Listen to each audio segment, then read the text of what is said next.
Rossiyadan alangali salom. Qay yurtlarda bo'ldingiz? Qanchadan pul topdingiz? Dada, mana ukam bilan $4000 yig'dik. Shunga bitta yangi mashina olmoqchimiz. Katta akalaringga mashina olamiz. Ril ishlab topgan pulimizga akamni o'qitdingiz. Keyin ishlab topgan pulimizga akamni uylantirdingiz. Undan keyin ishlab topgan pulimizga akamga uy oldingiz. Yana akamga mashina olib beramiz deyapsiz. To'ng'ich o'g'il degani bersang yeyman, ursang o'laman degan. Katta akamni qachongacha siz boqmoqchisiz, dada?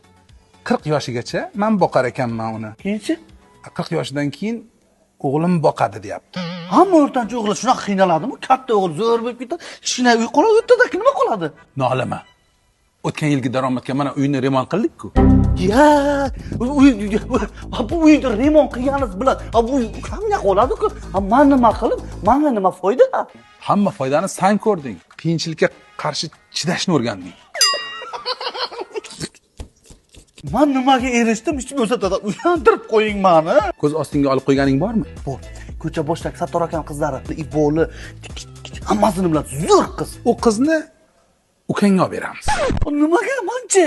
Sen unga uylansang, olasan, uydan olib chiqib ketasan. Zo'r kelin menga ham kerak.